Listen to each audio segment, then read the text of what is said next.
going to compliment you the entire time. He might be a little fresh. The keystone in the arch of Star Wars. But, you know, I'm not going to say no to George Lucas. Right. Sorry, I'm getting like emotional. And he's got this hulking, scary dude with the big nose and the perfect hair. I understand. This is a safe space. This is a safe space between you and I and all of your viewers.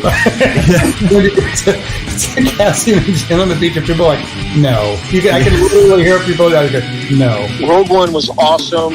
I love the Han Solo movie, and then, of course, I love The Mandalorian. And like getting to talk to fans face to face and learn their names and just, you know, get to hear their stories. And in the world of Star Wars, there's a bunch of people who look different and are different species. There's lizard men. There's psychic baby swamp monsters. I joke that the best thing about writing Princess Leia is everybody knows who she is, and the worst thing about writing Princess Leia is everyone knows who she is. And also you get Ewoks, and I am definitely a lover of Ewoks. You're listening to Around the Galaxy. Yes, it's a good thing. It's a great thing.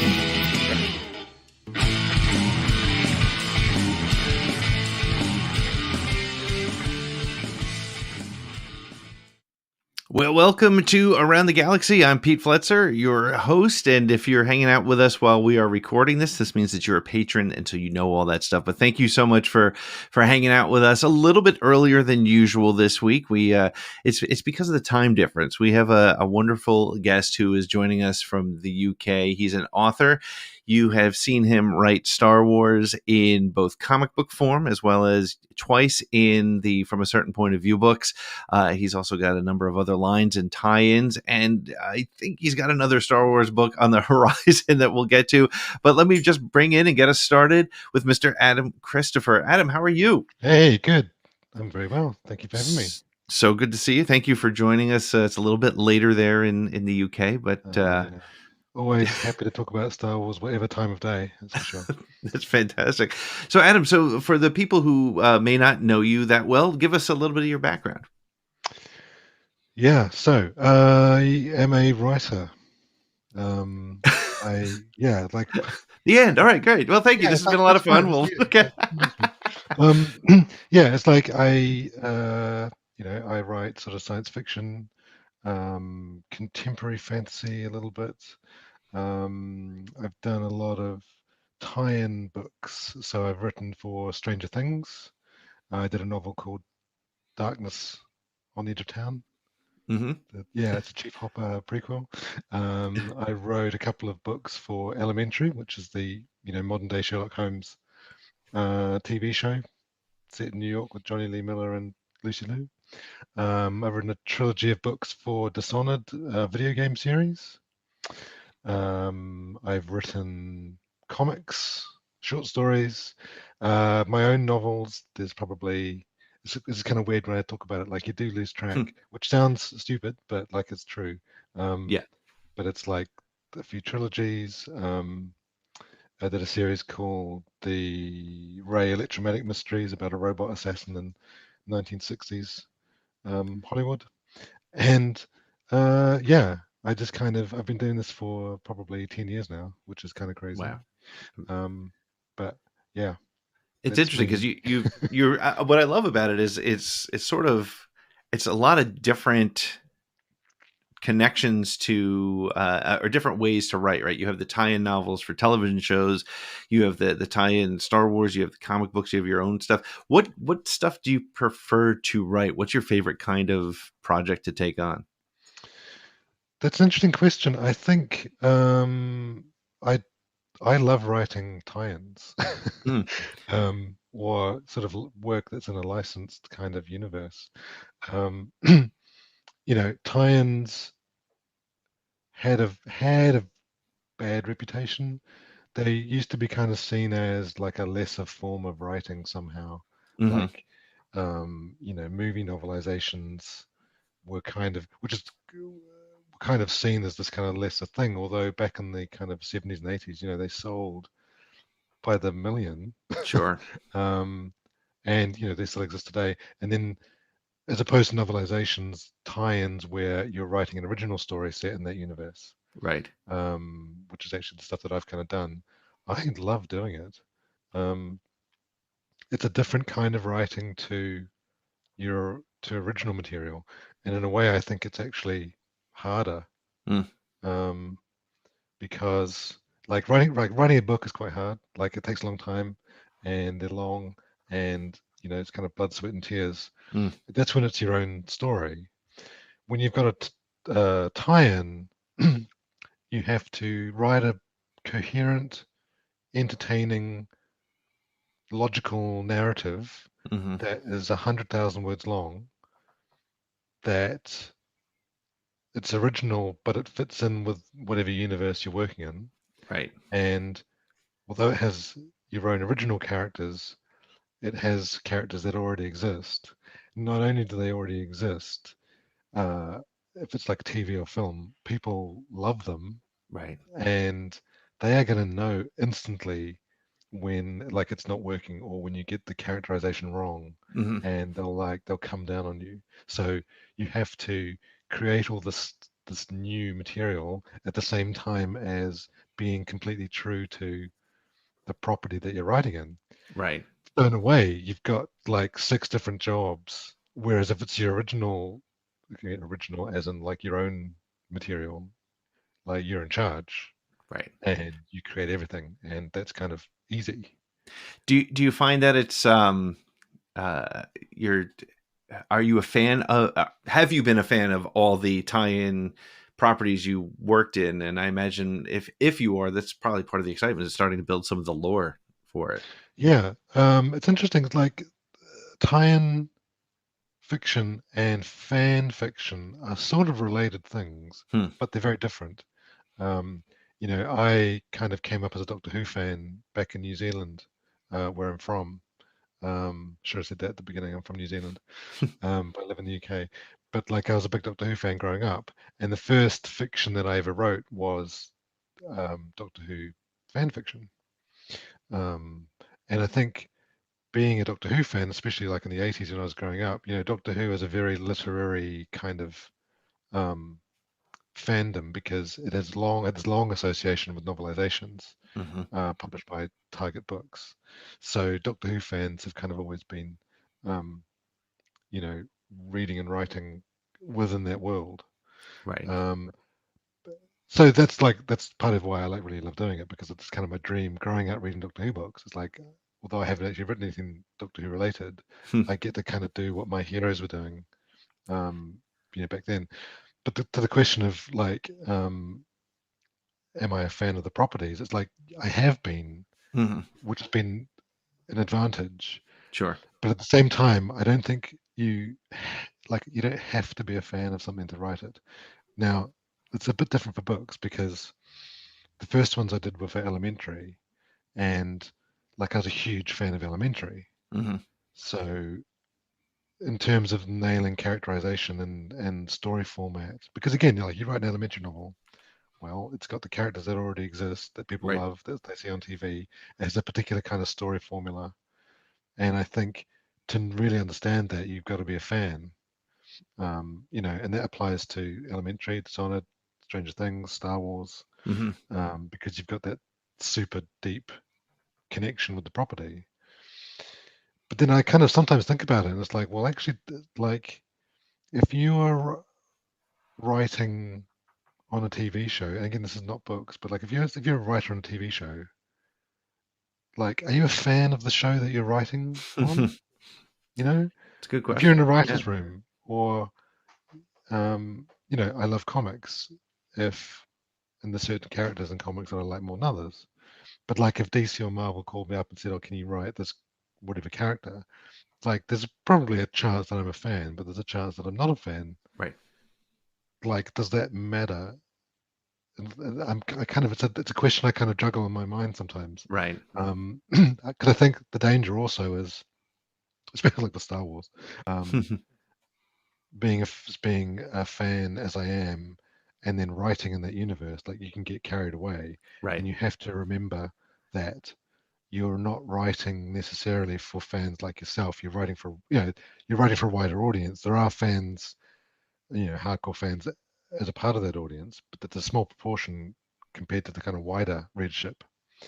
Well, I think that's part of one of the interesting things too. Even you and I have been in contact probably over the last 5 or 6 months, and we've talked about just things even like happening in social media and that sort of thing. And so the connection there is the you the I often have to remind myself that when there's a social media conversation about, I don't know, whether it's something positive or negative or controversial or whatever, there's a very small group of people that fall into that. While it may feel like this huge, arena that we're playing in, at the end of the day, those that, I think somebody who might read a book, a tie-in to Stranger Things, is a very, very concise, very a limited group of people who are going to read that. And so, but you need to make sure that you're not writing it so that the even smaller group of you and your friends, or you and the fan group that you're a part of, are excited about. So that must make that a bit of a challenge, because you have to make it accessible to anybody who's ever seen the show, I guess, right? Yeah, exactly. And the bigger the property, the more important that gets. Stranger Things was a real challenge because I knew right from the start, obviously, that this is a book that's going to be on someone's going to walk into a bookstore and they like Stranger Things because they've watched it on Netflix, right? And they're going to see a book and it's going to have the Stranger Things logo on it and a picture of Chief Hopper and a picture of Eleven, and like they're going to go, great, Stranger Things, and they'll pick it up, like, because they like Stranger Things. So it had to be a Stranger Things story, right? So I couldn't, I had to have everything in there, and this applies to every tie-in I do, but like everything in there had to be true to Stranger Things, and what it had to meet the expectations of this readership, without being this kind of bland,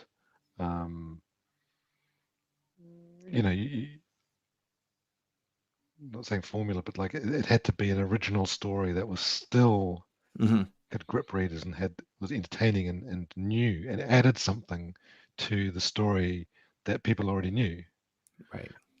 So, like I said, the bigger the properties get, the kind of more important it gets. Like Star Wars, like, well, one of the biggest properties there is, and you see a Star Wars book on the shelf, it's like there's an expectation. Sure. It's like, this is Star Wars, so you have to meet the expectation without it being just kind of this written by committee, ordinary thing. It has to be new. Right. So yeah, it's different. And one of the reasons why I like writing tie-ins is because you kind of this extra challenge, and it's not for every writer. There's other things to do with tie-ins, deadlines and people who are reviewing it, and it's a much more intense process than your own material. Right. Right. Like if Yeah. you write your own book, you have really, I mean, I'm not an expert, but you have an editor, and you and the editor are sharing the story going forward. Right? I mean, to start, right? It's usually a smaller group. Whereas I imagine on a tie-in, you have then especially in Star Wars case, for example, there's a story group that's reviewing it. Or was it similar with like Stranger Things or Dishonored or the other tie-ins? Were there groups of people? Was there a larger reviewing process?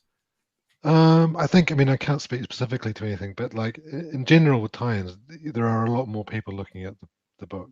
Right.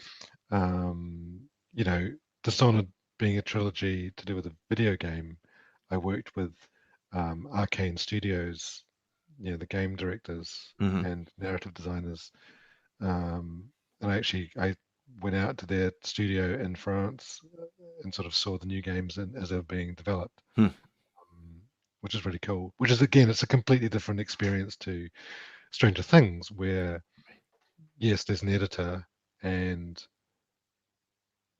traditional editor like there would be with any kind of book. There's always an editor, but with Stranger Things, it was then working with people who are connected with the show. Sure. Sort of senior writer or story supervisors, that kind of thing. So yeah, like there's a lot of people which you can understand, because if you're telling, especially if you're telling a story where you're actually contributing something original to the existing mythos, like it has to fit in. Like, so from the start, when you do very detailed outlines, then they get reviewed by whoever it is and go through however many iterations to make sure it fits in before you even write a word. And then again, you kind of left alone, hopefully, when you do the book for however long it takes to actually write it, and then you go through it all again at the end. It's like, okay, well, then there's other people to review it, which goes to the whole kind of the business side of it, where it doesn't suit every writer because you have such condensed timelines. And short deadlines, and there's a lot of, it's quite a lot of pressure sometimes because you have so many people who need to read it and approve it and comments, and so like you can just, without going into details, you can imagine the kind of logistics of tie-ins as opposed to logistics of original fiction where it is you and the editor. You've got deadlines and there's a whole team of people behind the editor, right, working on the book. There's marketing and sales and all that kind of stuff, but it is quite a different sort of proposition. Very cool. Yeah, it's I can only imagine that it's, and as I said at the beginning, it's interesting and very cool that you've gotten those different types of works. I mean, and even to work in comics and whatnot. So your first Star Wars story was it End of Watch in the was that the first one? Yeah, I think it right. That was what, 4 years ago, 3 years ago. Yeah, that was in the From a Certain Point of View. Yeah, the first volume. So how did you end up? What was the process to be selected for that? Because that's one of the great things, I think, and I've been very lucky because I've spoken to a number of the authors in the From a Certain Point of View books, and for many, it's their first foray into Star Wars. So what was your story or what was your journey to get into that particular collection? Let me think. So I've wanted to write Star Wars for a long time, and I was sort of lucky enough to be in a position where I could meet the editors and the team at Del Rey. And actually, my first meeting was like back in 2015 at San Diego Comic-Con. Because I'd been writing my own stuff for long enough that you kind of get on people's radars. I think I did Stranger Things before From a Certain Point of View. I think. I'm trying to remember. Maybe I didn't. No, maybe I did. Because the thing with because Stranger Things is Del Rey, and it's the same team of people. Okay. Del Rey do Star Wars, Stranger Things, World of Warcraft, Minecraft. They're doing Critical Role. Loads of different cool properties. Yeah. So Stranger Things was almost like an audition piece. Because they knew I was a writer and they liked my work, but to actually work with someone is a different kind of thing. Sure. So, yeah, then I got the kind of email of my dreams that they were doing this anthology of, anniversary anthology, and would I do a story? And I think going back to the first one, it was like they had a list of ideas. Having explained the kind of concept, there's a list of ideas of the scene or that character, or you could, do your own one. And it was actually in the list. It was that conversation between Han Solo and whoever it was on the other end of the communicator, right? When they raid the cell block. And I was like, I got to do that story. It's so obvious in a way, because it had been done on, was it Robot Chicken? Yeah. Robot Chicken? Yeah, I think you're right. Yeah. Which is it was just hilarious. Yeah. I was like, okay, can I do a kind of serious version of that? So yeah, and then I wrote that story, which was it was really cool because, as I said, my first Star Wars, and I got to write. I know it's like the lines already existed because in the movie, but I got to write Han, and I got to write Tarkin, and Vader appears. Yep. And again, it's just whatever you see in the movie, the lines. But I kind of got a little thrill. Yeah, I mean, because I think you're right. I think we all, in a way, especially because Star Wars has been around for so long, and we grew up with it. And I want to get to your story in a moment, but the fact, we all have this sort of, we might not have even thought about the story, but somewhere it exists in our brain that he was talking to somebody who was somewhere else on the Death Star doing something. And so what was that connection? And to be able to bring that to life must have been really very exciting. Yeah, and it's like, what is that conversation? And you kind of get lost in this rabbit hole of, well, who was this other person? What was their job? Who were their co-workers? Because like it's a job, like they're enlisted in the Imperial Navy or whatever, but like it's a, you know, it's a career. So Right. there's some kind of control room. There's like, and what would happen if this guy called up and said there was a reactor leak? Right. You'd be like, okay, maybe there is. Which is what they did in Robot Chicken. They're like, oh, do we have a reactor in that level? No, but I'm not sure. We could put one in. You know, so you kind of just have to logically, extrapolate from that little tiny little scene. Yeah. Which is the whole point of like from a certain point of view, which is why I think this book is so fabulous, is because like what is going on that we don't see. Yeah. Yeah, no, and I love the concept, and I was so excited for the second one as well. And the story you did there was I forgot what the name. Alone in the Dark. No, that was your Tally story, The Witness. Oh, The Witness. So, which is such a cool concept. And I reread it about a week ago because I knew we were going to be talking. And just speaking, I mean, I'm going to ask it this way. How is it to write sort of the conversation between Han and this this Imperial officer, but you had the person who was witnessing the "I am your father" moment without putting it in? By the way, I thought that was very clever the way you kind of danced around it. But I mean, did you recommend that story, or is that a story that was handed to you, or that was a slightly different experience because. I was doing Mandalorian, and so I came in late to the Empire Strikes Back one, and the options were whittling down, and they had that scene of the famous fight, like the most famous fight, one of the most famous fights in Star Wars history. Yeah, and again, this is like one of the most classic lines in cinema history. Sure, right. It goes beyond Star Wars, absolutely. Yeah. But the problem is they couldn't figure out, like, no one was going to take that story because like there's no one else there. There's just the two of them on this gantry, like in the middle of Cloud City. Mm-hmm. No one could figure out how to do it. So I'm like, sure, yeah. I'll take that. I'll figure it out. Because it was more that I was so attracted to that. Like, this is, I'm your father moment. Mm-hmm. I thought that it's got to be in the book. Like, this is Empire Strikes Back. You got to have that. Yeah. So I came up with an idea that there's a stormtrooper lost in the kind of workings of the Cloud City. Yep. They're kind of stuck in the pipes, and they overhear this conversation, and they kind of see the battle and they overhear the conversation. But again, it was like, not many people in the Star Wars universe know the relationship between Vader and Luke at that point. Right. Like it's the viewer, you forget as the viewer, we're privy to like the most important moments between the most important characters in that galaxy. Right. Which is like, that's not what people know about, and if you are living it. Yep. So it was like, okay, you can have this conversation where Vader and Luke are talking, but like the person can't really hear all of it. So it's like, okay, so it's windy and they're kind of stuck, and because the person's stormtrooper, if you imagine this, so the stormtrooper in the story is one of the contingent on Cloud City who's one of Vader's bodyguard. Mm-hmm. And she's actually one of the two troopers who tortures Han with that machine.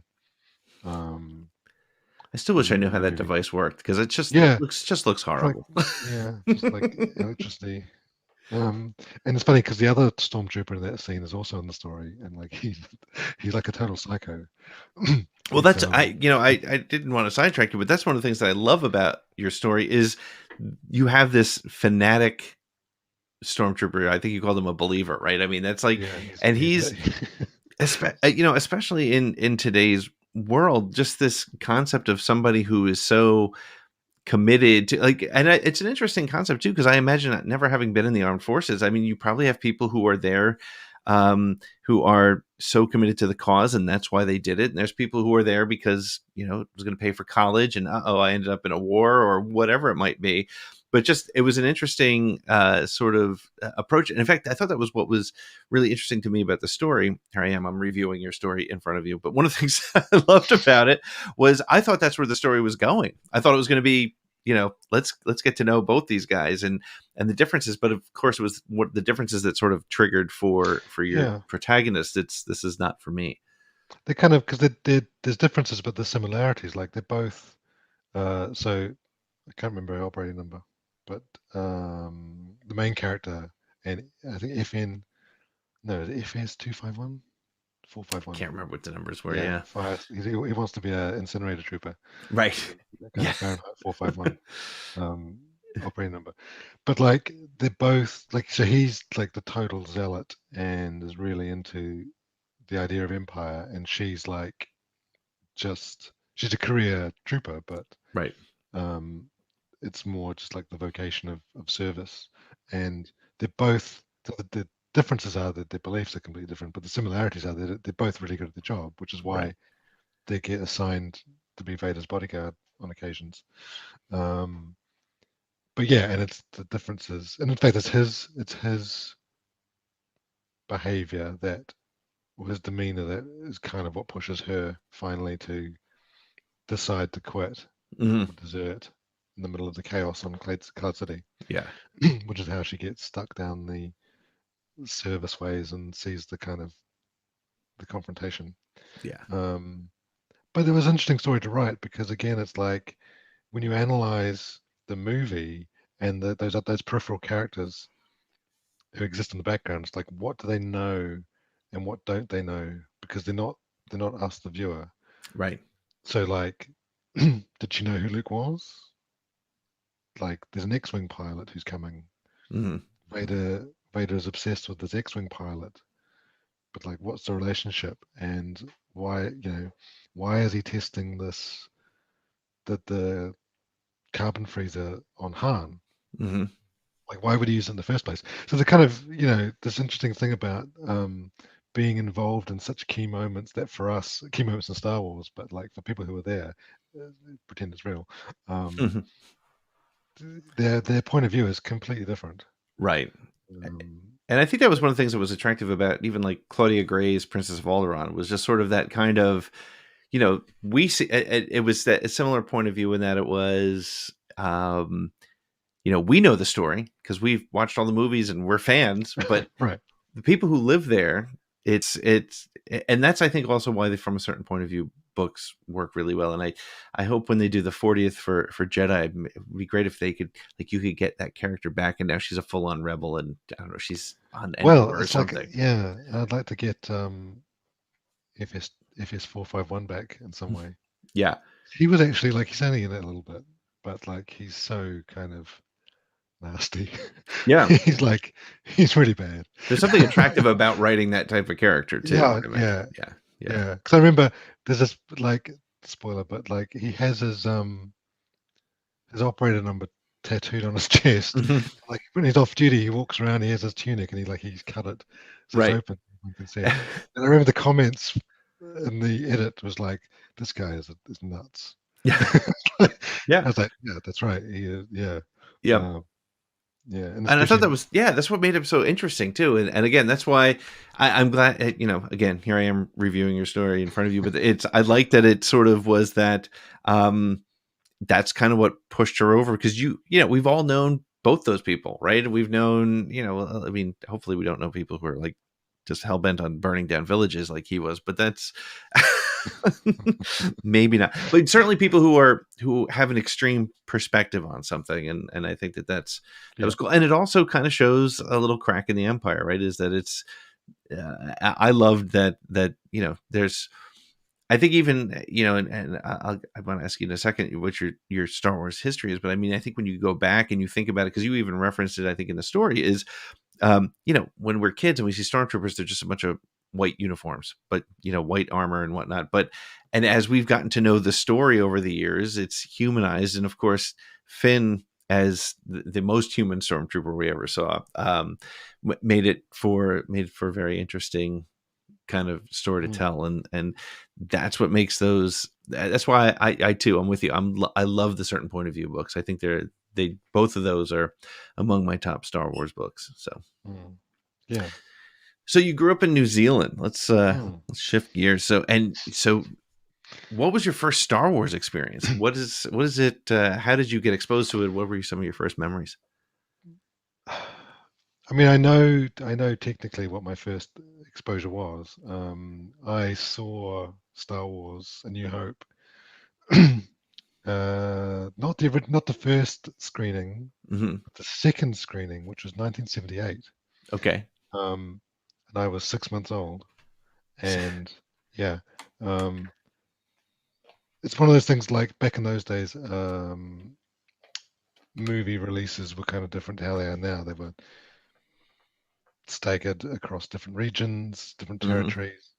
New Zealand is kind of out of the way a little bit, especially back then. Yeah. So, even in the 80s, we were getting, whatever your top-rated kind of US TV show was, we'd get it like 3 years later, which today seems kind of like wild. Why would you do that? Yep. So Star Wars was re-released in New Zealand in August 1978 or thereabouts, which is kind of tied in with the school holidays, because the school holidays. And my dad is really into science fiction, and he wanted to see this movie, so I was, as the story goes, I was taken along. So I apologize now if anyone was at either the Newlyn or the Avondale cinemas one afternoon in August 1978, because taking a 6-month-old to the movies is not a good idea, really. So yeah, sorry if I was noisy. It was you. So yeah, so there's it was me. So that was the first movie I ever went to, Star Wars, which kind of doesn't get any better than that. I can't remember it obviously because I was 6 months old. Sure. My first cinematic memory is actually Return of the Jedi, and I think I have this feeling that was 1984. I don't know when. I know obviously the original release was 83. Right. Can't remember offhand what time of year, but in New Zealand again, I think it was like a big summer holiday, so it might have been early '84. I can't remember, but I remember that distinctly. I went with my friend from school, and I was 6 years old. I was already a Star Wars fan, and I don't know how or why. I have no memory of Empire Strikes Back.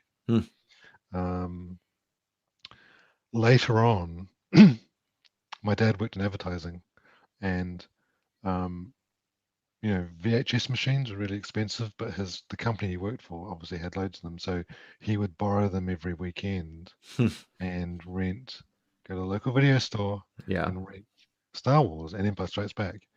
And it got to the point sometime in the 80s where like Friday night he would just show up with the VCR from work and Empire. He'd just go into the video store and rented it. No point me going down and trying to choose a movie because I would have just chosen Empire. So like every Friday, probably every weekend for like, I don't know, 3 years, 4 years, right, I watched Star Wars. So I suspect my first proper exposure to Star Wars and Empire was on video. It's lost in my memory somewhere. Sure. Yeah. But yeah, I was sort of and because my dad worked in advertising, he went on lots of business trips to places like Japan and China, where Star Wars toys were, I think, manufactured. And again, this is the old days. New Zealand was a long way away, so I think although like Star Wars was just as much a phenomenon in New Zealand as it was everywhere else, maybe the range of toys was limited or slower to release. So like he'd come back with suitcases full of toys that like I'd never dreamed of. And I still remember unpacking. I remember unpacking the X-wing, the box and everything, and like putting the stickers on. And you had the stickers which were the kind of the clean decals, and then there was the kind of battle damaged carbon scarring. Like debating whether I keep it clean or whether I put the things on. Which way did you go? Do you remember? Carbon scoring. I think you chose wisely. Yeah, because it's like So, I had a huge collection of Star Wars toys. Thanks to my dad's trips mostly, I think. Because Star Wars was hot property. Yeah. And this is probably now 85, 86. Mm-hmm.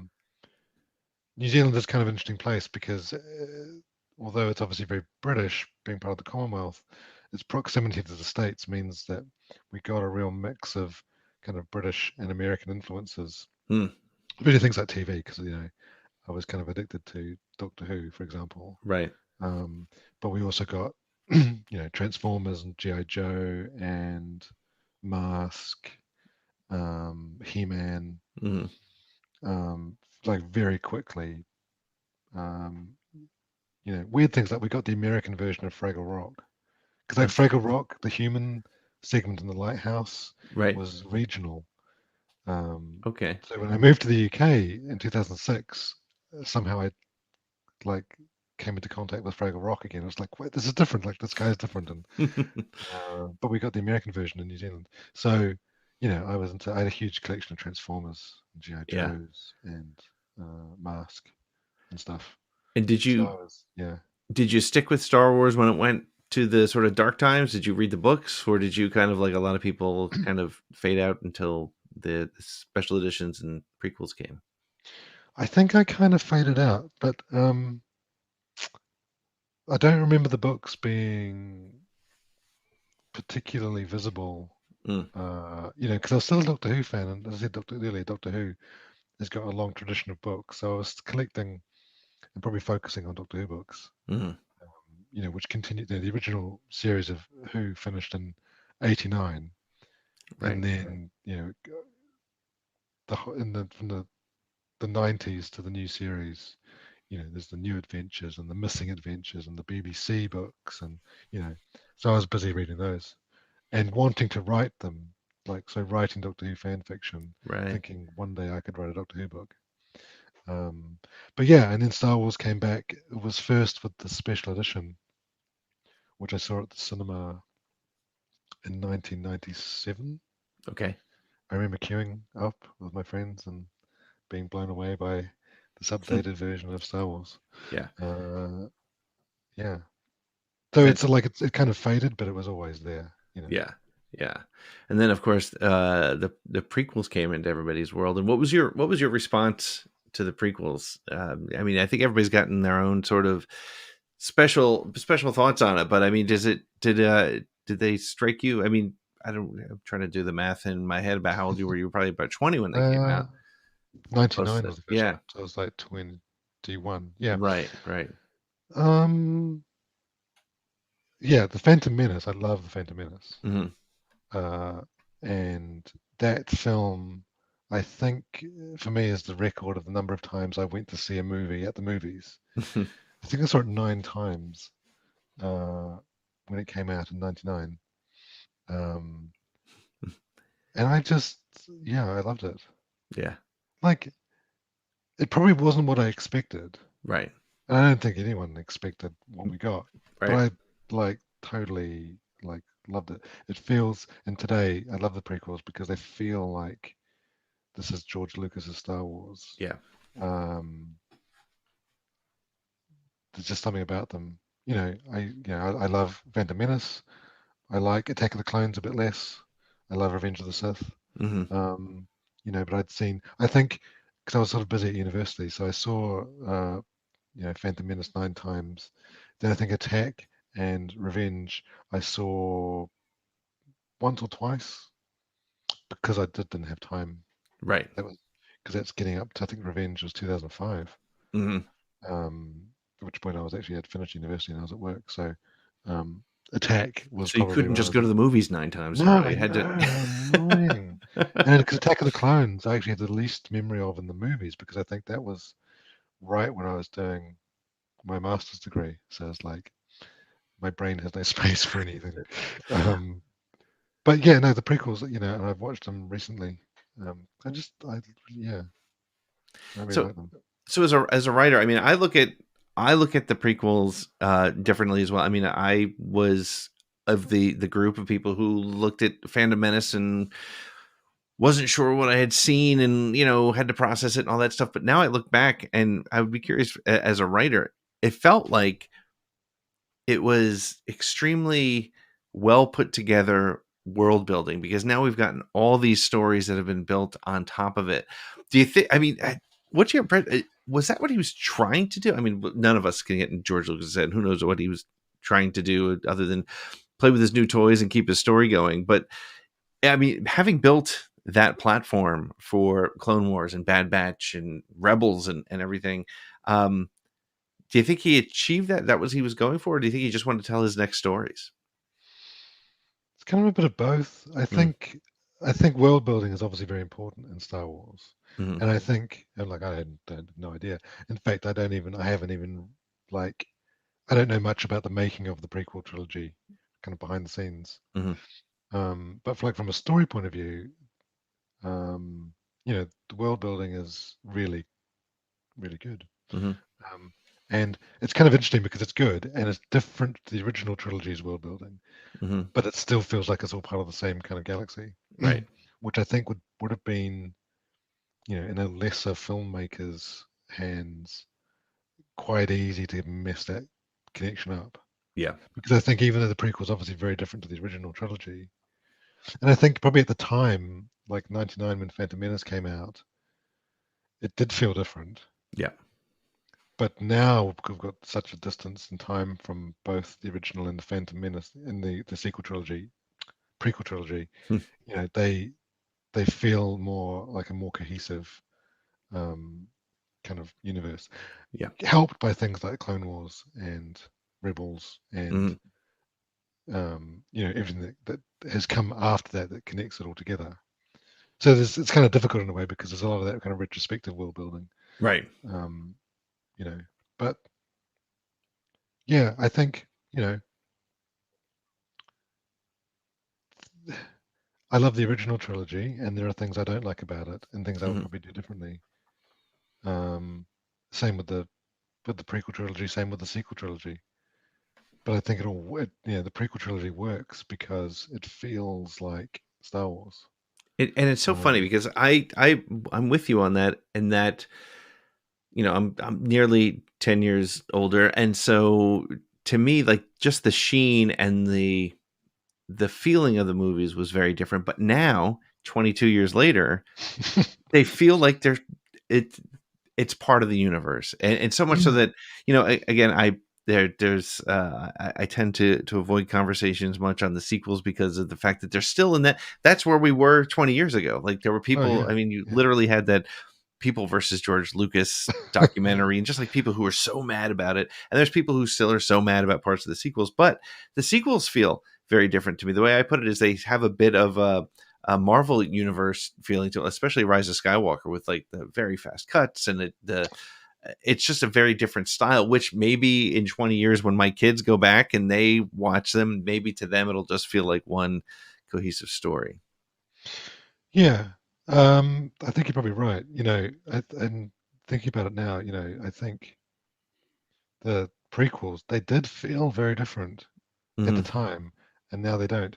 But as I find, watching movies even from 10 years ago, which is nothing because we're old now. But like they feel like there's a difference between a 10-year-old movie and a movie from today. Yep. So I think as time passes and the sequel trilogy kind of ages, I think it may have that same kind of, I don't know how you describe it, like a joining of the Star Wars feel. Things like, because when I watched Phantom Menace recently, little things seem so Star Wars, like, and there's tiny things which mean nothing, like when Obi-Wan and Liam Neeson, they arrive on the ship at the beginning, the Trade Federation, and like there's a silver protocol droid who is there to serve them refreshments, right? Which is this kind of female voice, but it looks exactly like C-3PO because it's the same class of protocol droid, and it moves the same, and it's kind of just silver, but like it's nothing, but somehow that feels super Star Wars. Right. I don't know why. I can't really explain it. And it's kind of, maybe it's the fact that like the Death Star droid from the original trilogy Right. was a silver 3PO unit, which you Right. see briefly, like walking down a corridor. So little connections like that. Yeah. You know, and the sequel trilogy has the same kind of little connections, which I think will become more obvious as time passes, perhaps. I think you're right, and I think that, and that's and that's one thing that I think George has always done so very well, is just sort of recognize that the background is as important as the foreground without making the background pop too much, right? And I think that's. I mean, I always remember I read a Starlog magazine before Return of the Jedi, which I'm just sure you read those as well. But before Return of the Jedi, I remember there was an article, or maybe it was just after. Either way, but it was about shooting Jabba's sand barge, and he said something to the effect of, you shouldn't get so hung up on showing your set pieces just because you made them, or something along those lines. And I think that's why Star Wars feels the way it does. But it leads me to an interesting question that I love to ask people who are, especially people who are in that world from a story creation standpoint. Now that we've allegedly moved past the Skywalker saga, what, and maybe as you work on your next project, maybe you can, maybe this is a question you've asked yourself, is what makes something Star Wars? What separates it from, Dune or Alien or Close Encounters or E.T. or whatever? What makes it not just science fiction? What makes a Star Wars movie or a Star Wars story a Star Wars story? Yeah. There's kind of two ways of looking at it. Like, the first thing, there's this, it's just this undefinable quality. And you can ask the same question, like, what makes a Stranger Things story? What makes an Elementary story? I mean, this is just my experience with writing in those universes.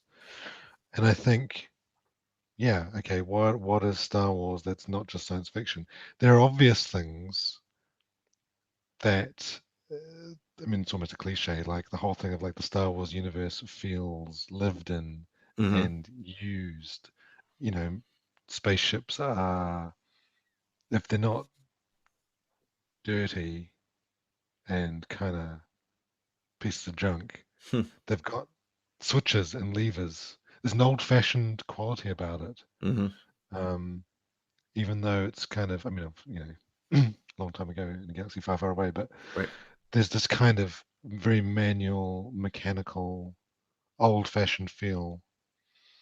It's funny, I was thinking about this the other day. It's like they've got, HoloNet and holographic communications and entertainment, instantaneous across the galaxy, ship to ship and planet and all this kind of stuff. But, like, there's no Star Wars social media. Like, there's no Twitter in the galaxy far, far away. Which, in a way, but in a way, that feels, even though they've got this advanced technology where it's possible, like, that feels like it's a part of an older world. Right. We're old enough to remember the analog world, before the internet even. And Star Wars kind of like it's like before the internet. Yeah. Right.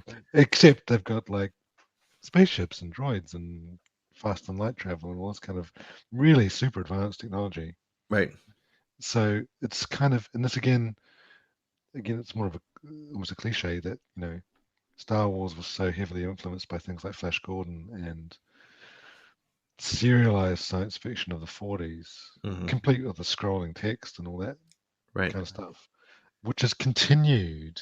And although the prequel trilogy is now how many years old? 20 something. 22 years was when the first one came out. Yeah, isn't that crazy? Yeah.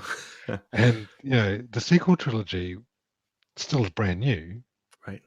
But it still keeps that quality of it's an older. It sounds stupid when you say it, because, like, obviously it's a long time ago, but, like, it's an older type of science fiction. It's an older view of space opera. Right. Space opera being aliens and planets and spaceships.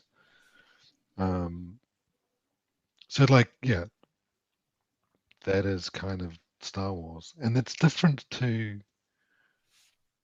a lot of other science fiction. Like you look at movies that came out around the same time as a response to Star Wars. It's like, oh my God, Star Wars, we've got to do something. You get things like the black hole. Yeah, funny you said that one because that was the first one that came to mind when you said Right. that. Yep. And on TV, Battlestar Galactica. But they're completely different to Star Wars. Yeah. Like in every way possible. They've got spaceships, aliens, planets, robots, but like there's nothing about them remotely like Star Wars. Right. And I think, and those are the ones we remember. I mean, there must be loads of movies and TV shows that came that were trying to do Star Wars that no one remembers because they were terrible and you know. So it's like, that's where it comes back to that kind of the undefinable thing about whatever property it is, whether it's Star Wars or Star Trek or Doctor Who or something. Like there's something in there, and that's part of the reason why those universes are the ones that are still around with us. Something in there that not only people like and identify with and want more of, but there's something different about it that is not easily replicated, and because it's not easily replicated, like it doesn't exist in other kind of properties. Right. But that goes down to the kind of DNA of these things, like what makes Doctor Who Doctor Who. It has a completely original concept, obviously, but beyond that concept, there is something in it that exists between the line. Like, you know, someone said, what makes a best-selling book, Stephen King book, or you know, James Patterson or something. It's like it exists between the lines on the page. Right. It's like an X factor that you know it's there, but you can't, like, what is it? You can pull apart a Stephen King book and try and figure out what makes it work, and you just come up with what plot, characters, the quality of the writing, you know, mechanical things. But you can then take all those mechanical pieces and try and put them together, and you're not going to write a Stephen King book. Right. So it's the same kind of thing with Star Wars. Like, what makes Star Wars Star Wars? And which, when it comes to writing Star Wars or any kind of tie-in property, that's where, as I said at the beginning, like tie-ins are not for everybody as a writer, because like you have to somehow hone in on whatever that factor is, right, and try and reproduce it. Because you know, I'm sure all of us have read bad fan fiction, good fan fiction, bad fan fiction, good tie-ins, bad tie-ins. You know, the worst kind of tie-in is when it's like it's a perfectly good story, perfectly well written, but it doesn't feel like what it's supposed to be, whatever the universe is. Do you feel a sort of different pressure when you're writing Star Wars because it meant so much to you growing up? Obviously, it still means a lot to you based on, you know, your collection behind you and that sort of thing. But is it a different kind of pressure, or is it, or you know, do you find it maybe even easier because it's you know it so well?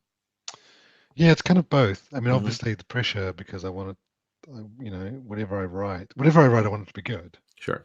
And whatever I write, I want it to be better than what I've written before, because, you know, that's the whole point, surely, is that you find new stories and new ideas and new ways of doing things. And yeah, as a fan, I want to contribute something that's meaningful and worthwhile and is good, and that other fans will like, while also appealing to more casual fans, you know, which is where the balance between that kind of like, it's not fan fiction, right, but it's not just a story, it's somewhere in the middle. So being a fan helps, but yeah, it does come with a kind of personal pressure. This again, it's like the reason why tie-ins are hard to get into, perhaps, is because you need to have built up a kind of experience of writing, and not just in terms of, oh, you can write a book and you can hit a deadline, but like knowing what you're capable of and how you react to things. Like, okay, writing Star Wars is high pressure, I want to do a good job. Is my book going to be good? Do I, you know, with Stranger Things, I was like, I've got to write a Stranger Things prequel. it's got to be a Stranger Things book because other people are gonna like be really disappointed. But putting the ability to be able to put that aside and like, okay, I can write this book. I know what I'm doing. I've done it before. I've written lots. I know how to write a book. I know how to write a book that, I mean, the first draft is terrible, but like maybe after a few revisions, it's all right, and other people will like it. So yeah, it's like you can easily get lost in the kind of, I guess it's not quite confidence, but you get lost in the kind of the idea of, you get lost in the idea of writing a Stranger Things book. Right. Whereas like you have to write a Stranger Things book. So yeah, but I, that's the kind of thing I enjoy. Do you like find... totally like, sorry. No, go ahead. It's like, it's probably one of the most exciting things is doing the outline, because like for any tie-in book, you have to write an outline, and it has to be quite detailed because again, a lot of people are going to be reading it, because if you're writing something that fits into a universe that already exists, like it has to be, it has to fit.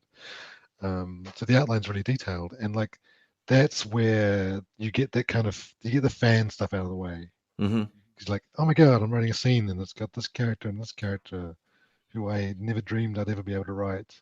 And that's amazing and so exciting, and I can put in my favorite other character, and they could do this and they could meet this, and all that stuff. You just kind of get it out, throw it down at the outline, enjoy the moment, enjoy it, because like I do this because I like doing it for a start.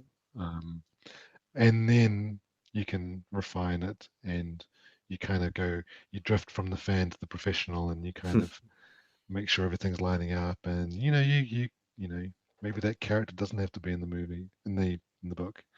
Maybe you can actually just well, he was in the outline and he did a good job, but maybe it's time just to put him away, and yeah. So like the outline, and then the writing of the book itself, is almost the kind of, that's the slog. Right. That's like, how do I translate this outline into a finished book? And again, this is why they get people who have experience, because my first drafts are terrible. I get to a point halfway through where I'm like, what other jobs could I do? I wanted to be a truck driver when I was about 8 years old. It's like, is it too late? Surely anything's better. But that happens in every book. Sure. And I know, and I can keep going, and but yeah. Do you? It's interesting because you and I were going back and forth a little bit this morning, and you just casually dropped, I'm starting work on the book today. So is it like a 9 to 5 job? Do you get yourself ready, and then you just sort of, today I'm going to start my new job, or is it like, have you held yourself back from starting, or what does that kind of process look like? No, I think I mean, it's a job, right? Right. So whether it's a tie-in book or whether it's my own stuff, or if it's a comic or a novel or a short story, it's a job. So I really stick to kind of normal office hours. That's not to say I'm writing from 9 a.m. to 5 p.m. like nonstop, but like, and I try not to work on weekends unless I have a deadline approaching and I have got behind. But it's just sort of, I try and keep it disciplined, and not to kind of do so much, because I enjoy doing it, but like not to do so much that I kind of burn myself out. Right. So I'm a very scheduled sort of person, and especially with tie-ins. I keep talking about tie-ins, Star Wars, because you're working to a very strict timeline. So it's quite easy to work out your schedule and what you have to do, and different time points, and especially again comes back to experience. Like I know how long it takes me to write a book, and I know I'll be fast at this point, and then I'll be slow, and then I'll be fast, and then I know how long it takes me to revise at the end, which are all kind of factors that are taken into consideration when they're looking for people to do tie-ins. Sure. Yeah.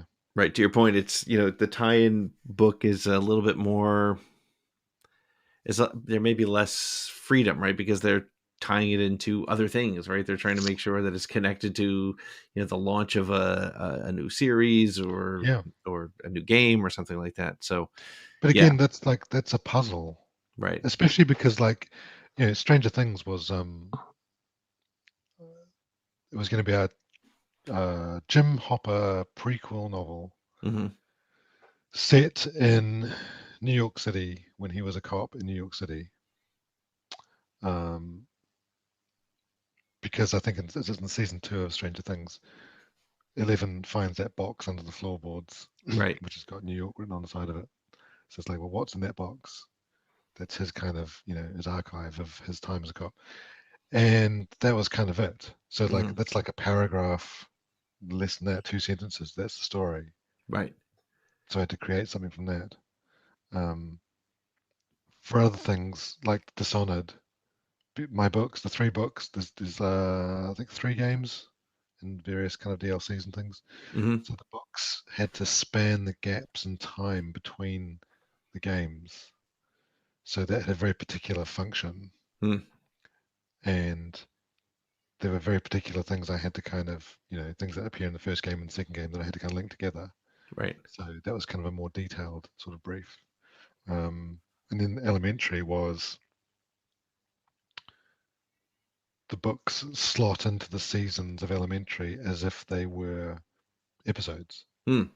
So the way I treated those was like, well, the book is longer than a TV episode. So this is the kind of the mid-season 2-part special, where there's a cliffhanger and then everyone goes away and it comes back in 6 weeks. So that was more, well, that was even a lesser kind of brief because it's like, well, write an Elementary story. Right. Yeah. The producer's going, we assume you know Elementary, so write a story. Go watch the show and tell us a story from it. Yeah. In fact, for Elementary, I had to do an audition chapter. That was crazy because the first book, to kind of, I know it's not Star Wars, but to explain what happened was like, I knew that my publisher Titan were doing Elementary books because Titan had bought a trilogy, space opera trilogy. So I had gone down to London and met with them, and it was all great. And I kind of just overheard they were doing Elementary, and I was like, I'm a massive fan of Elementary. I'd love to do Elementary. And they're like, that's great, but like they're all done, tied up. Someone's doing them, So I was like, oh, okay, never mind. And then 6 weeks later, my agent emailed and was like, do you still want to do an Elementary book? I was like, yeah, sure. And then they're like, great. The condition is you've got 3 weeks to write the first book. Whoa. Because whatever happened, they gave the books to me, and the first book I had 3 weeks to write it. Wow. 3 weeks to write it. The outline was extra, but like because CBS were like, we need this book really quickly. Are you sure this person knows what Elementary is? So I had to do an audition sort of chapter, which was, the first couple of chapters, and they had to have the main characters in it. Sherlock and Watson. And it kind of, they had to review that to make sure. And then as soon as they saw that, they were like, yeah, okay, he knows what Elementary is, how it works. And yeah, but that was like, then that was 3 weeks to do the book, which was crazy. Wow. But it's kind of good sometimes. Pressure, tight deadlines and pressure is sometimes good. Right. Because it's like you really, your creative energies go into overdrive. Exhausting, but yeah. Fun. Yeah, I mean, doesn't give you much time to worry. You just got to go do it. That's the thing. It's like comes down to like writing as a job, and like okay, yes, it's an art and a craft, and people take a lot of time over it, and I've taken a lot of time over books, but like sometimes you're hired to do a job, and a lot of people are depending on you to do it, right? And like you have to do what they're expecting because they hired you to do it. Yep. But yeah, as I said, I love that kind of thing. That's great. Super cool. Well, I have a 10 question segment on the show that I'd love to throw by you if you're ready for them. Yeah. They're all there's no wrong answers. I won't judge you, but people listening probably will. So All right, so I'll start with the first one because that's the best place to do it. What is your favorite Star Wars movie, TV show, or book? You can do one of each, or you can do one out of all of them. My favorite book is actually probably I'm seeing it on my shelf. I can get the title. It's the first X-wing Rogue Squadron book by Michael Stackpole. Yeah. It's just a really good book. Because it's Star Wars. This is the thing. It's Star Wars. It feels like Star Wars. It's recognizably Star Wars, and yet it tells a different kind of story because it's almost like the kind of, I think he calls it like a Top Gun in the Star Wars universe. Mm-hmm. So like it's completely different, but it still feels like Star Wars. Like the way he managed to kind of very cleverly and successfully create a story like that, and then of course it spawned the whole series of the X-wing books. Right. But I love that book. It's How do you feel about the new movie being called Rogue Squadron? It's I think it's a little. I'm excited. I mean, I'm excited for the movie, but to your point, I mean, the Stackpole books were so good. It feels like it's. I mean, I'm excited either way, but yeah, and obviously, Patty Jenkins is a great director, and she said that it's going to be very heavily influenced by the book. But it's the kind of thing like the movie doesn't change the book. The book still exists. Right. Yep. So no matter what happens, we're either going to, maybe we're going to we've got a great book and we're going to have a great movie, and they'll be different but similar, but both great. Yeah. And maybe people will like the movie more than the book. Maybe people will like the book more than the movie. Kind of doesn't matter because it doesn't erase what's gone before. But yeah, that's really cool. I'm looking forward to that. I'm not quite sure when it's coming out, but yeah, I think it's December 23. So it's we've got a bit of time on that one. So are you watching? It's not one of the 10 questions, but are you watching Bad Batch? Were you a big animation fan? And yes, so yeah, I love the animation. My favorite animated series is probably Rebels. What I tend to do is, because I'm kind of busy, with Bad Batch, I've watched the first 3 episodes, so I kind of know what it is and kind of get a feel for what it is, and then I'm going to wait until it's finished, with the season's finished, and then kind of watch them all straight through. I did that with Clone Wars and Rebels. Clone Wars I was catching up because I'd kind of missed it, but Rebels is like, okay, watch the first few, yeah, it's good, I like it. So then, as each season finished, then go back and watch them straight through in a kind of binging, I guess. You must have to stay away from social media because those shows are spoiled like in a heartbeat. Or have you found a way to stay relatively safe? I mean, don't listen to my weekly news show that I do where I give a recap of every episode as much. Yeah. It's like it's one of those things. If I find a spoiler, like it's like it happens. I don't go looking for Bad Batch discussion because I haven't watched it. Past it. But at the same time, it's like if someone says something about Bad, but I know there's a character that appears in the last episode. I know there's a character that appears in another episode. Right. It doesn't. I don't like spoilers, but I'm not like super spoiler phobic. Right. If that makes sense. Right. It's funny too because I think like even when you end up like I accidentally ended up hearing just because of doing the show, I heard spoilers about almost every project. I did not know about Luke at the end of Mando. I did not know about even Grogu at the beginning of Mando. So I'm glad I didn't have those ruined. Yeah. But they still happen, and you're still excited to see it. So you may have heard about it ahead of time, but it's still cool to see it happen, I think. So yeah. All right. So the next question is, what's your favorite non-Star Wars movie?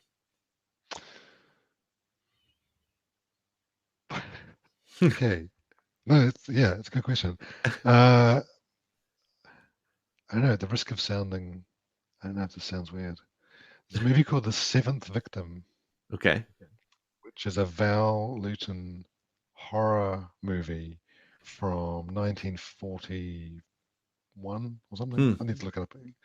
He made a whole load of horror movies. There's like the Cat People and the zombie one. Cat People is actually really good. It's about a woman who kind of turns into a cat. It sounds it's better than that. So they clearly they don't let you write the backs of your books. They just yeah, it's like so Seventh Victim is one of his movies, and it's kind of a weird story. It's about a woman whose sister goes missing in New York City, and it turns out she's got involved with a group of Satanists in Greenwich Village, and it's like that kind of juxtaposition of kind of Satanists and this kind of posh, upper class, old New York type thing. It's just really, really, really like creepy. It's kind of horror. It's horror before even kind of monster horror. Yeah. No, it's not before monster horror, but it's kind of like there's no flashy special effects. There's no kind of monster. It's just dark, claustrophobic, grim, spooky, nasty. It's really, really good. It's like it was kind of an influence on my Stranger Things novel, in some ways. Cool. Yeah, and I mean, and I love Kurosawa movies like Seven Samurai, Hidden Fortress, which of course Star Wars was heavily influenced by. Yeah. I have a. I'm not sure I can move. I have a hidden. I can't even see it. There's a Hidden Fortress poster print. Oh, cool. Down there. Yeah. You excited for Visions? Star Wars Visions, the anime stuff? That looks really interesting. Yeah. Yeah. Really, I noticed. I mean, there's some Kurosawa stuff in there for sure. Yeah. And amongst the kind of the other different styles of anime, which is really cool. What I love about it is the fact that they've gone like, just like do your thing, like go wild. They like close the door to the story group. They're like, you know what, just like, have some fun. Just yeah. Yeah. And then what's really cool is the book Ronin, which is coming. Yeah. Again, it's like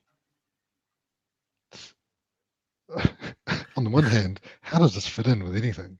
On the other hand, that is so cool. Yeah. Like, let's just go for it and make a story, which looks amazing.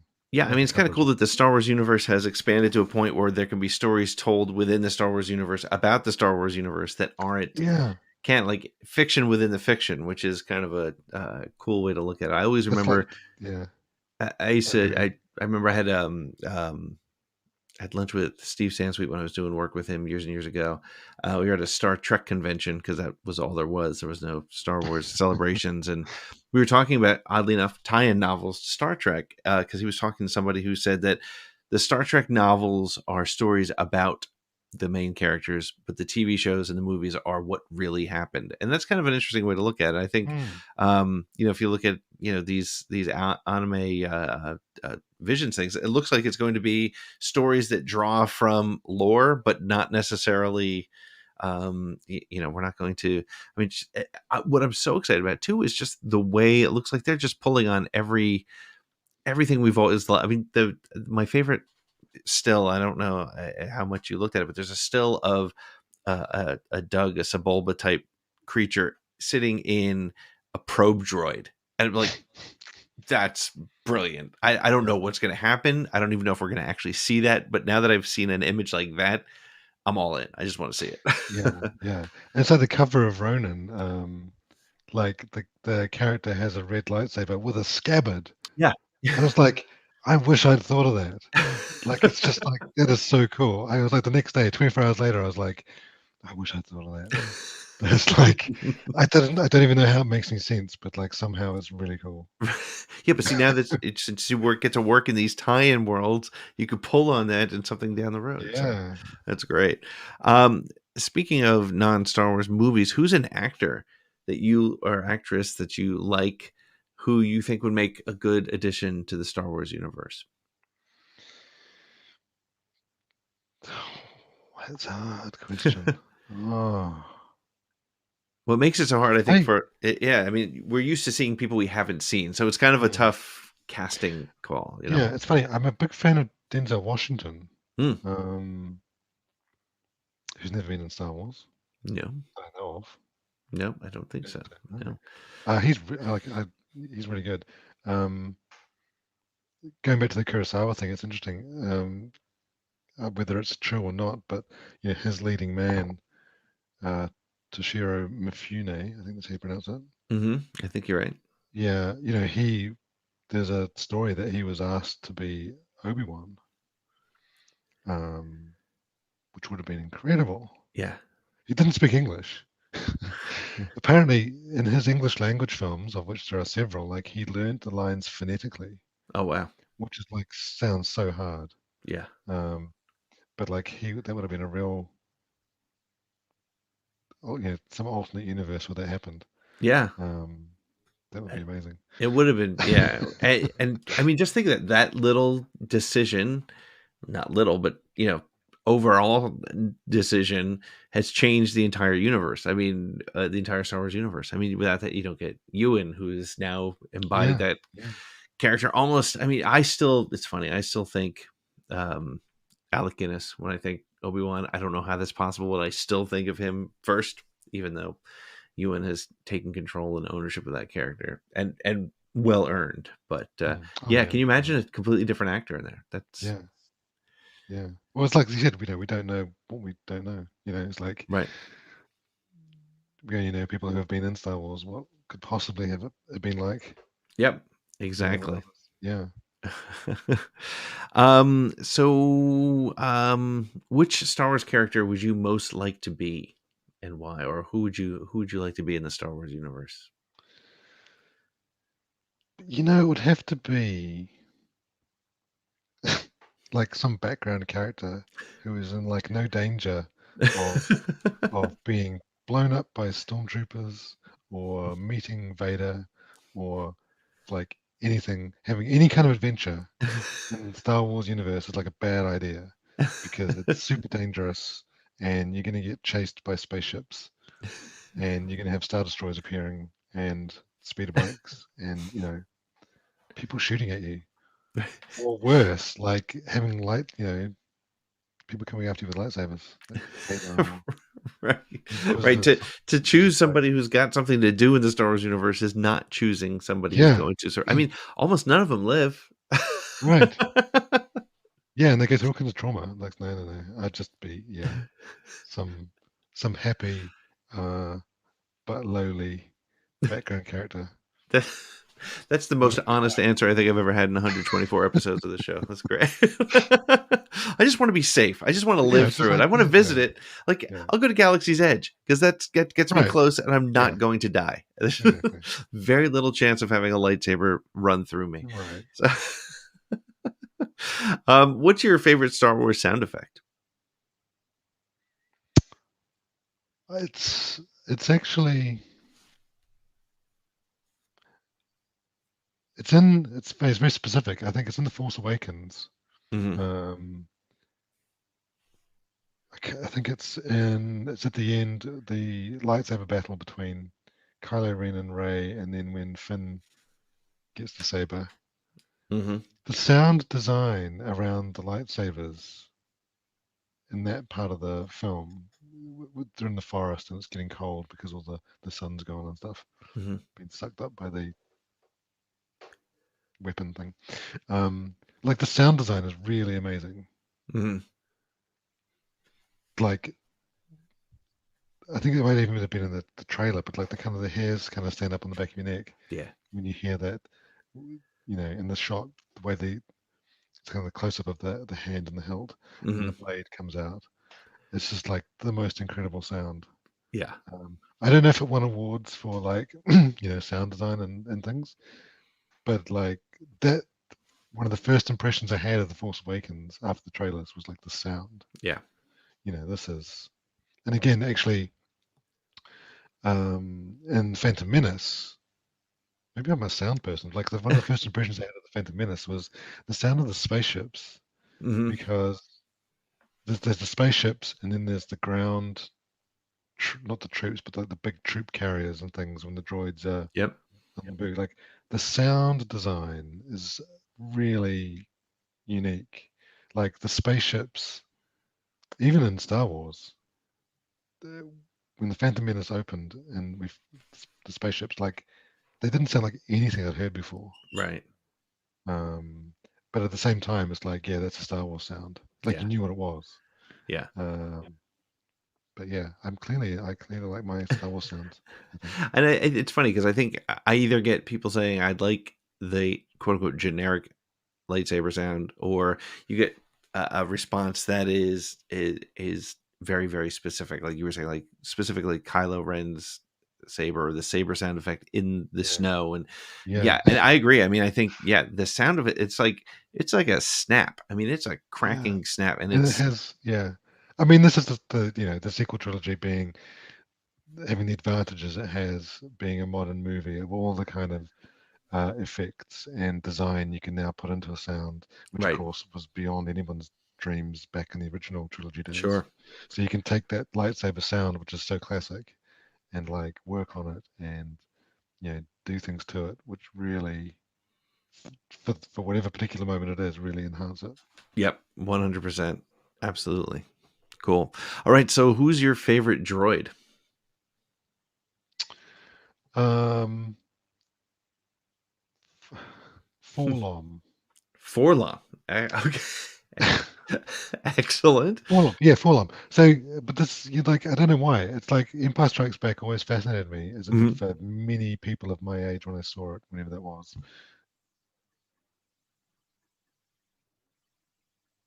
No, I lost your sound there for a second. No, I don't have you. How's that? There, now I can hear you. Okay. Very good. This is live. Okay, so Forlom, Empire Strikes Back, right? The whole fascination with Empire Strikes Back, which spawned how many action figures, was all these characters who are in it for like 5 seconds, right? And then they're gone. And the bounty hunter scene, Forlom and Bosk and IG-88 and all that kind of stuff. And of course, with the toys, where they mixed up Zukas and Forlom. Yep. So Forlom came out of Zukas. But I always was fascinated by the kind of insect droid with the kind of compound eyes, and bits of him looked like they were recycled from C-3PO. Yeah. Which I'm sure they were for the costume. Yep. But yeah, and of course I think Zukas and Forlom have taken a life of their own in various comics and stories and things. They really have. It's kind of, and that's what's so amazing about Star Wars is you have these background characters who are literally less than 60 seconds of screen time, and now there's entire stories about these people. It's great. You're the first to say Forlom, so you win a second prize. You're 2 for 2. It's like I don't know what else you could choose. Like R2D2? No, he's cool, but like your favorite droid, of course not. Right. It's got to be like the blue R2 unit that is in like 3 seconds of the Rise of Skywalker. Yeah, right. And it was that weird blue color too. It was like a kind of slatey teal. Yeah. It's funny because I know exactly which one you're talking about. That's my second favorite droid. Yeah. It worked. So I see some on behind you, but what's your favorite Star Wars collectible that you own? Whether it's something you can buy or something you have or something that I own. Yeah.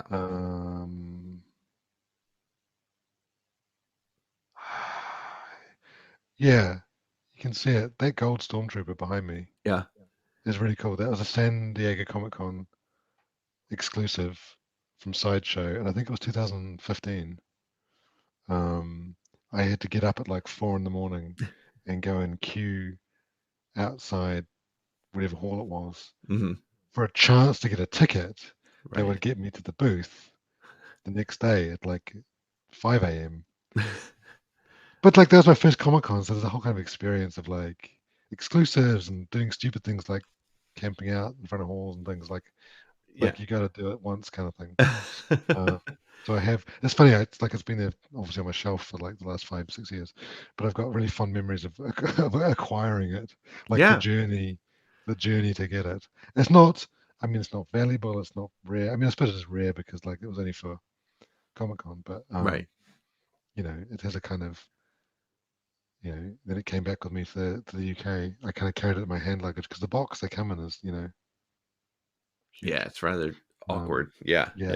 So that was fun. I mean, I do love the helmets. I know you've got a collection behind you of different helmets. I've got a few because they're kind of big and you know the Hasbro Black Series. Yeah, they're really good. They do such a nice. I mean, the detail in them is great, and they they don't feel thin and plasticky. They feel fairly solid, and it's like finally you can get like a relatively accurate helmet that like doesn't cost $1,000. Right. Right. You know. Yeah. So I love I've got my Incinerator Trooper there. Perfect. Did you have that before or after you wrote your story from a certain point of view? Oh, that's a good question. Yeah, no, it was before. Yeah. I used to. I was like watching. I was like looking at the helmet as I wrote. I used to have a an old. I think it was like Rubies or whatever. Stormtrooper. I'm sorry, Imperial pilot helmet, and I loved it because I had written a story for the Star Wars Adventure Journals. I don't know if you remember those. Oh, cool. And it was about to be published, and then West End Games got out of the Star Wars business like literally overnight, and my story was intended to be in the next one. I have the final edited version and everything. I'm still sitting on it, but it was about a TIE pilot, so I had the pilot helmet. That's why I asked if it was there, because like I just had it there, and it just kind of inspired sometimes. Or you look at it for some detail that you might not have picked up before or something like that. So that's really super cool. So if you could own any spaceship or vehicle from the Star Wars universe, what would it be?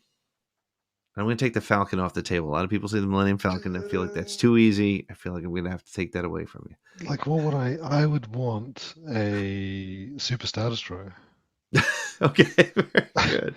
Yeah, I mean, because they're like, okay, I've got a Lego one, that's why I keep looking at above my bookshelf. Because like they are massive. Yeah. Like massively massive, like kilometers long. Right. And I don't know, I quite like being by myself. So I can imagine like a woman, no crew. Well, like minimum operating crew. Right. And I just have like I'd be walking these cavernous cathedral-like halls with my Super Star Destroyer. I like the fact that you want it, and you also like want minimum crew. You're like just enough. Yeah, you could wander for weeks and never meet anybody on one of those things. It'd drive you crazy. I don't know. I think that works. I think it works. So what's your favorite Star Wars moment?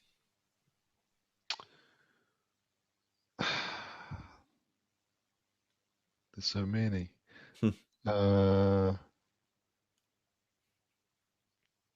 one of those things where it probably changes every week. I mean, I love, not a moment, but like a sequence. I love the kind of duel at the end of the Phantom Menace. That's one of the reasons why I went to see the movie like 9 times at the movies, was like for the final battle. Yeah. Because I thought that was so cool. I still do.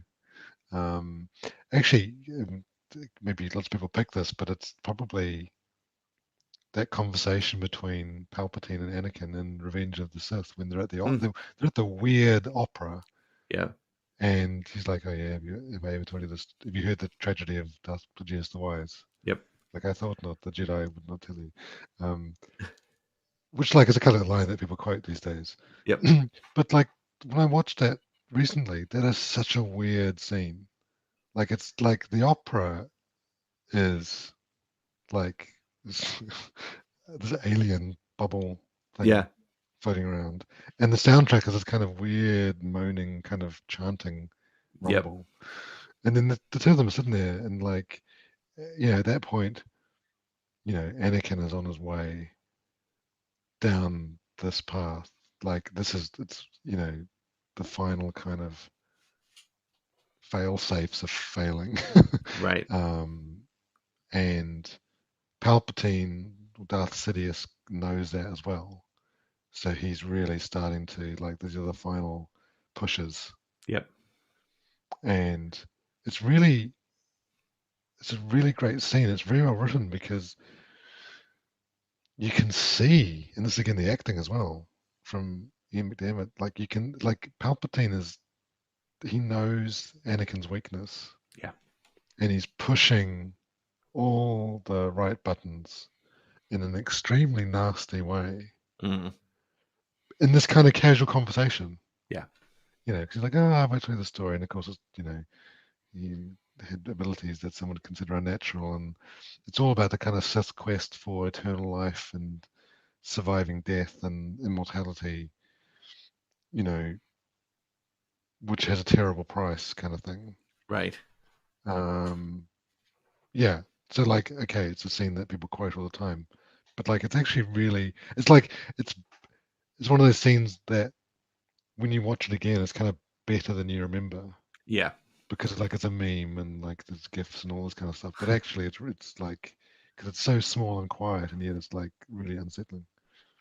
Well, and you bring up a really interesting point too, is the fact that it is such a, it's sort of quintessential. Everything if you don't see any other pre-Emperor Palpatine scenes in your life, if you watch that, you get to know enough of it, because he's got, and that's Ian McDiarmid just playing him so well, in that he's kind and gentle, but he's still kind of, you can tell he's planting seeds, and he's doing it so, and it's one of, I'm not going to pick on Hayden Christensen, because I just didn't always love his acting, but in that scene, he does such a great job of like expressing on his face and his movement, that he's processing this, and in a way he almost knows he's being played as well, but he now knows that this guy can help him with that one thing that's driving him, and it's so well done. Yeah, I think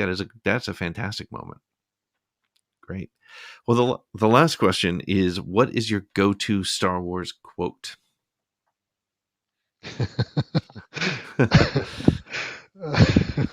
I use a quote a lot, which is, again, it's a stupid quote, but like, that's not how the Force works. From Force, because that's one of my favorite Star Wars movies, because it's so stupid. Yeah, it's a funny moment, but like, Han Solo is so offended when Finn says whatever he says. He's like, that's not how the Force works. And again, it's become a gift. It's a meme. Yep.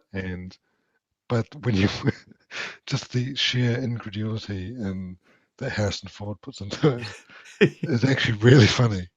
Like, it's funny, and I use that like daily. I'm sure. I'm sure, to the despair of my wife. Like, that's not how the Force works. Because you can again, that's why it's a meme. You can apply it to so many everyday situations. Exactly. Well, that's funny too, because I'll now overanalyze it, because I hadn't thought about it for some reason until right this second. But I mean, we talked, and it's probably only because we talked about it before, where we talked about how people in universe don't know everything. They don't know who this person is, or who that person is, or what this means, or what that means. So Finn's like, we'll just use the Force. Like, you understand it, we could do it. And then the other piece to really overanalyze it is, this is Han Solo going full circle from somebody who didn't believe in the Force when we first met him, to coming around to like, no, I know the Force, and that ain't it. Kind of thing. So it kind of reminds me in Last Jedi, Luke is training Ray, and there's that like, she's got her eyes closed and he's got a like twig or something, and she's like, can you feel it? Can you feel it? Like, yes, I can feel it. I can feel it. And it's like, that's the whole thing. Like, that's not the how the Force works. Yep. Which is kind of, it's like a companion moment. Yes, 100%. Yeah, I love that too. I do think that's great. But well, Adam, thank you so much. This was a ton of fun. I took up a lot of your time. I apologize. I just kept going. But Adam, where can people find you online and keep up with that? Can we say that you will have a Star Wars book coming out at some point? I can confirm nor deny. Neither confirm nor deny. Okay. Well, in the event that that happens, or you just want to keep up with, the guy who's written some amazing books on some of the stories for Star Wars, some comics, some Stranger Things, some Elementary, some Dishonored. Where can somebody keep up with you? So yeah, Twitter mainly, where I'm a ghost finder, which is canonical in Star Wars. I was made. There's a whole entry on Wikipedia with the great battle between the Sith Armada and the Ghost Finder fleet in ancient times that Admiral Akbar reminisces about in one of the Aftermath books. I think it's the middle one. Yeah, so I'm on Twitter far too much. And I've got my website is adamchristopher.co.uk. Excellent. Which just has my stuff on it. I mean, I don't have a blog or anything. But yeah, that's where there will be news. Awesome. Well, Adam, thank you so much. This was great, and I look forward to talking to you again sometime. Yeah, thank you so much for having me. Cool. Before I let you go, can I get you to say, this is Adam Christopher, and you're listening to Around the Galaxy? This is Adam Christopher, and you're listening to Around the Galaxy. Perfect. Excellent. Let me just hit the end broadcast here, and